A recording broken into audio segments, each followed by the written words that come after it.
Europe 1. Et à la une donc de ce journal, cette prise d'otage hier à la prison d'Arles. Où un détenu, un ressortissant du Guyana âgé de 37 ans, condamné pour viol sous la menace d'une arme, a retenu 5 personnes au total.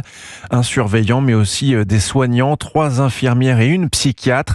Prise d'otage pour demander à être transféré dans un autre centre pénitentiaire. Mais après une longue négociation, près de 5 heures, le prisonnier a fini par se rendre.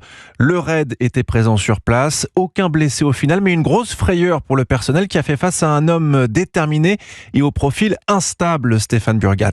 C'est après une blessure lors d'une bagarre qu'il a déclenché que Erving, 37 ans, se fait admettre à l'infirmerie. Sous ses bandages, il a dissimulé des poinçons de confection artisanale. Débute alors cette longue prise d'otage qui prend fin grâce au travail des négociateurs, travail salué par le préfet de police Pierre-Édouard Colliex. Les choses se sont bien terminées, mais elles auraient pu être très dangereuses en raison de l'armement et en raison du profil du preneur d'otages. Le preneur d'otages avait une attitude assez incohérente, mais néanmoins exprimé le souhait de sortir de prison. Et les représentants syndicaux des surveillants pénitentiaires comme Camille Beck de la CGT ne cachent pas leur colère. Ils se disent démunis face à la prise en charge de détenus au profil psychiatrique. On n'est pas adapté à ce genre de situation-là et à gérer ce genre de personnalité. C'est pas uniquement la maison centrale d'Arles. Les profils psy, c'est une difficulté pour tous les établissements qui sont touchés par ce phénomène. On devrait bénéficier à minima de formation si effectivement on doit subir en tout cas les personnalités psy. Les personnels pénitentiaires pris en otage, eux, sont sains et saufs,